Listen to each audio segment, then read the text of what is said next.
أعوذ بالله من الشيطان الرجيم بسم الله الرحمن الرحيم بسم اللہ الرحمن الرحیم وربک اعلم بمن فی السماوات والارض ولقد فضلنا بعض النبیین علی بعض وآتینا داود زبورا۔ ترجمہ سماعت کرتے ہیں۔ وَرَبُّكَ أَعْلَمُ بِمَنْ فِي السَّمَاوَاتِ وَالْأَرْضِ، تمہارا رب تو خوب جانتا ہے جو آسمانوں اور زمین میں ہے وہ بھی سب جانتا ہے۔ صرف تم کیا، مطلب تمہارے دل کیا اور تم کیا، سات و آسمان اور وہ چیزیں جو زمین کے نیچے جس کو تم نہیں دیکھ سکتے رب اس کو بھی جانتا ہے۔ یہ بیان ہوا وَرَبُّكَ أَعْلَمُ بِمَنْ فِي السَّمَاوَاتِ وَالْأَرْضِ۔ ہاں وَلَقَدْ فَضَّلْنَا بَعْضَ النَّبِيِّينَ عَلَى بَعْضٍ، بے شک ہم نے نبیوں میں ایک کو دوسرے پر فضیلت عطا فرمائی۔ نبی نبوت پانے میں تو برابر ہے، نبی درجہ نبوت میں، نبوت کے ملنے میں تو سب برابر ہیں۔ ہاں اس نبوت کے ملنے کے بعد کسی کو رب نے بعضوں کو درجہ بلند فرما دیا۔ یہ بیان فرمایا کہ بے شک ہم نے نبیوں میں ایک کو دوسرے پر فضیلت عطا فرمائی، اور رہے داؤد علیہ السلام، وَآتَيْنَا دَاوُدَ زَبُورًا، تو ہم نے داؤد کو زبور عطا فرمائی۔ ہماری کتاب کا وارث ہم نے حضرت داؤد علیہ السلام کو بنایا۔ یعنی تمہارا رب، ہمارا رب آسمان و زمین میں موجود ساری مخلوق کے تمام احوال کو جانتا ہے، ان کے تمام افعال کو جانتا ہے، ان کی تمام باتوں کو جانتا ہے، اور یہ اسی کی شان ہے کہ وہ جانے۔ ٹھیک ہے، اس بات کو بیان فرمایا۔ یعنی کہ اور اللہ تبارک و تعالیٰ نے بہت سے نبیوں کو دوسرے بہت سے نبیوں پر مخصوص فضائل کے ساتھ فضیلت عطا فرمائی، جیسے حضرت ابراہیم علیہ السلام کو اللہ نے خلیل بنایا، وَاتَّخَذَ اللَّهُ إِبْرَاهِيمَ خَلِيلًا، اللہ نے ابراہیم علیہ السلام کو اپنا خلیل بنایا۔ دوسرا حضرت موسیٰ علیہ السلام کو کلیم اللہ، اللہ تبارک و تعالیٰ نے ان سے کلام فرمایا۔ تیسرا حضور علیہ السلام کو حبیب اللہ، اللہ نے اپنا حبیب بنایا، اور حضور علیہ السلام کو صرف حبیب ہی نہیں بلکہ فضیلت تامہ عطا فرمائی حضور علیہ السلام۔ سب سے بڑا مرتبہ اس کائنات میں نبیوں میں بھی کسی کو عطا ہوا ہے، وہ ہمارے اور آپ کے آقا سرکار صلی اللہ تعالیٰ علیہ وسلم ہے، اس کو یہاں بیان فرمایا۔ اب خاص یہاں مفسرین نے یہ بات بیان فرمائی کہ یہاں خاص طور پر حضرت داؤد علیہ السلام کا اور زبور کا ذکر کیوں ہوا؟ کسی اور نبی کا بھی ہو جاتا، کوئی اور کتاب کا ہو جاتا، خاص طور پر حضرت داؤد اور حضرت داؤد پر اترنے والی زبور کا ہی کیوں ذکر ہوا؟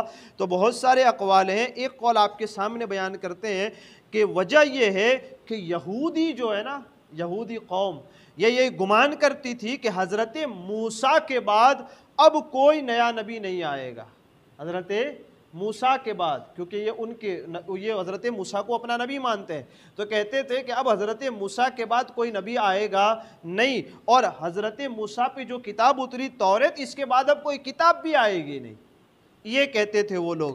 اس آیت میں حضرت داؤد علیہ السلام پر زبور کو اتارا گیا، اس کا ذکر فرمایا، اور یہود کی تکذیب بیان کی گئی کہ یہ یوں کہتے ہیں کہ اب حضرت موسیٰ پر جو توریت اتری اس توریت کے بعد کوئی کتاب نہیں اتر سکتی، ہم نے ان کے قول کو جھوٹا کر کے حضرت داؤد ہی پر زبور کو آسمان سے اتار دیا۔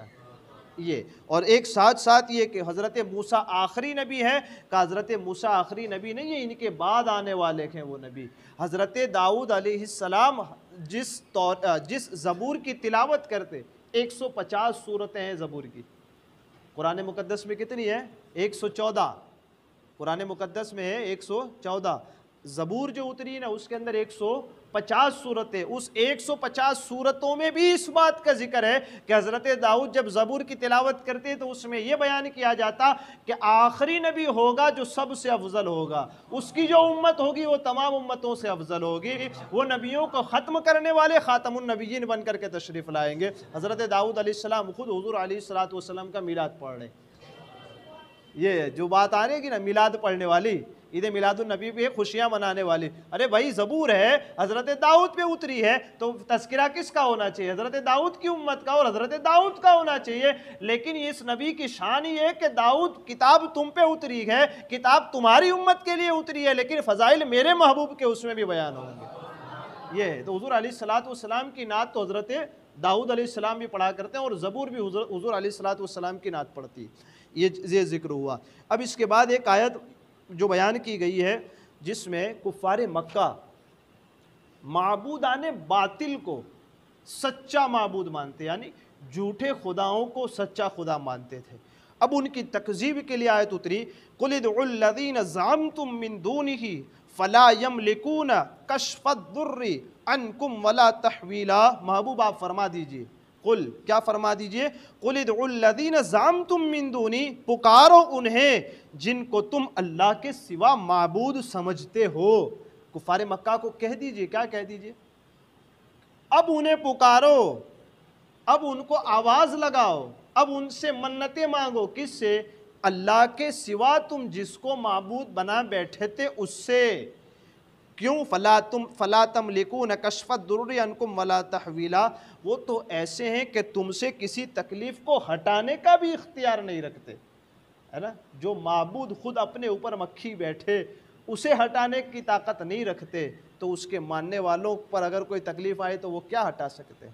کہا جا رہا ہے وہ تو ایسے ہیں کہ وہ خود تکلیف تم سے دور نہیں کر سکتے، اتنا نہیں بلکہ وہ تو تم پر تکلیف آ جائے تو اسے پھیر بھی نہیں سکتے کسی کی طرف۔ اچھا، یہ کیوں آیت نازل ہوئی؟ اس کا شان نزول بیان کیا جاتا ہے کہ ایک مرتبہ کفار شدید قحط، دکاڑ کے اندر مبتلا ہوئے، کھانے پینے کی بھی کوئی چیزیں نہیں تھی، یہاں تک کہ حالت کیسی ہو گئی تھی، کتے اور مردار مرا ہوا جانور بھی کفار کھاتے تھے۔ ان کی حالت کیسی ہو گئی تھی؟ کتے اور مرے ہوئے جانور کھانے لگ گئے تھے، کھانے کی ایسی قلت ہو گئی تھی، دکاڑ پڑا تھا نا۔ اب یہ آتے حضور علیہ السلام کی خدمت میں فریاد لے کر کے کہ آئے اور کہتے ہیں آپ دعا کریں کہ ہمارے دین اچھے ہو جائیں۔ کیا ہیں کفار، لیکن دیکھیں ہیں کفار لیکن سمجھ کیا رہے کہ حضور کی بارگاہ میں جائیں گے تو حل ضرور ہو جائے گا۔ پتہ نہیں آج کے دیوبندی کیوں نہیں سمجھتے یہ بات۔ کفار ہیں، عقیدہ نہیں رکھتے، لیکن پھر بھی یہ سمجھتے ہیں کہ حضور کی بارگاہ میں جائیں گے تو حل ہو جائے گا مسئلہ، سمجھ رہے ہیں نا؟ لیکن کفار تو خود ہی جو جھوٹے خدا مانتے تو مانگ لیتے انہی کے پاس جا کر کے، لیکن وہ بھی یہ تو سمجھتے تھے کہ ہماری مصیبتیں کہیں حل ہو سکتی ہیں تو وہ آمنہ کے لال کی بارگاہ میں جائیں ہو سکتے۔ تو کفار آتے ہیں خدمت میں، آ کر کے عرض کرتے ہیں یا رسول اللہ صلی اللہ علیہ وسلم ایسی دعا کر دیجئے کہ یہ جو دکاڑ پڑا ہے، قحط ہے، وہ دور ہو جائے۔ اللہ تبارک و تعالیٰ نے اب آیت یہ نازل فرمائی کہ محبوب ان سے فرمائیے کہ جن جھوٹے خداؤں کو مانتے تھے اب تک، اب اس حالت میں بھی ان کو مانو اور ان سے کہو کہ وہ تمہارے اس دکاڑ کو دور کر دے۔ غلط خداؤں کو مانتے تھے نا، کہا اب اس سے مانگو کہ وہ تمہاری مدد کریں گے، اور جب تم جانتے ہو کہ وہ تمہاری مدد نہیں کر سکتے تو پھر انہیں معبود مانتے ہی کیوں ہو؟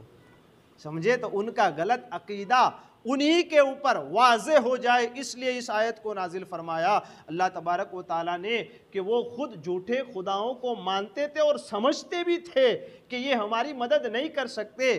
اس آیت کو نازل کر کے اتار کر کے انہی کو اپنی نظر میں جھوٹا بنایا گیا کہ تم جس خداؤں کو مانتے ہو وہ تو تمہاری نظر میں جھوٹے ہیں، جب جس خدا کو تم مان رہے ہو وہ خود تمہاری نظر میں جھوٹے تو پھر اسے خدا کیوں مانتے ہو؟